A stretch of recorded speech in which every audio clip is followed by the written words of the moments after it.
రేపు మంగళవారం రోజున ఈ చిన్న పనిని చేస్తే చాలండి. మీరు అనుకున్నది ఖచ్చితంగా జరుగుతుందనమాట. మీరు ఏ పని అనుకుంటే ఆ పని జరగాలంటే మంగళవారం పూట ఈ పరిహారం తప్పక ఆచరించాలని మనకు శాస్త్రాల్లో చెప్పబడుతుందండి. ఎందుకంటే మంగళవారం పూట ముఖ్యంగా అంటే ఆంజనేయ స్వామి గుడి ప్రాంగణంలో ఈ పనిని చేయటం వల్ల మనకేదైనా సరే పని జరగదు. ఏదైనా అనుకుంటే అది ముందుకు వెళ్ళదు. అక్కడే ఆగిపోతూ ఉంటుంది కదా! అయితే అలాంటి వాళ్ళు ఇప్పుడు చెప్పే విధంగా చేసేసుకోండి. ఎంతలా మీకు ఫలితం వస్తుందో చూడండి. తప్పనిసరిగా మీరేంటంటే గనక ఆశ్చర్యపోతారనమాట. చాలా చిన్న పరిహారం ఫలితాలైతే ఎక్కువగా పొందొచ్చు.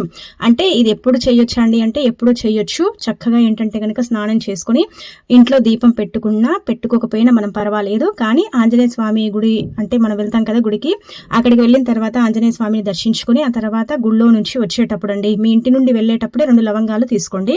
లవంగాలకు అతీత శక్తి ఉంటుంది. లవంగాలు చాలా చాలా పవర్ని కలుగుంటాయి. లవంగాల వల్ల మనకు కష్టాలు తీరటమే కాదు, మనం అనుకున్న పనులు కూడా జరగాలంటే లవంగాల పరిహారం అనేది చక్కగా మనకు ఉపయోగపడుతుందన్నమాట.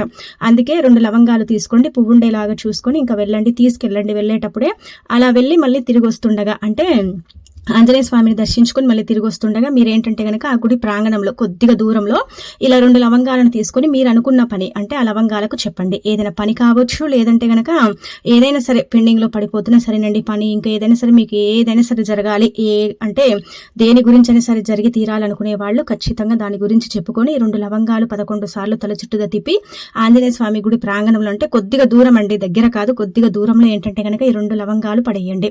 ఆ తర్వాత వచ్చే ఫలితాన్ని చూసి మీరు తప్పనిసరిగా ఆశ్చర్యపోతారు. ఇది చిన్న పరిహారం అనిపించవచ్చు, కానీ దీనివల్ల మనకు 99% మంచి జరిగే అవకాశం అయితే ఉంటుంది. ఒకసారి చేస్తే మీకు తెలిసిపోతుంది, రెండోసారి ఆటోమేటిక్గా చేసుకుంటారు. అంటే వెంటనే మీ పని జరుగుతుందని కాదు, కొంచెం సమయం పడుతుంది, కానీ తొందరలోనే మీరు అనుకున్నట్టుగా ఏంటంటే గనక మీ పని జరుగుతుంది. ఖచ్చితంగా మార్పు అయితే ఉంటుందని చెప్పొచ్చండి.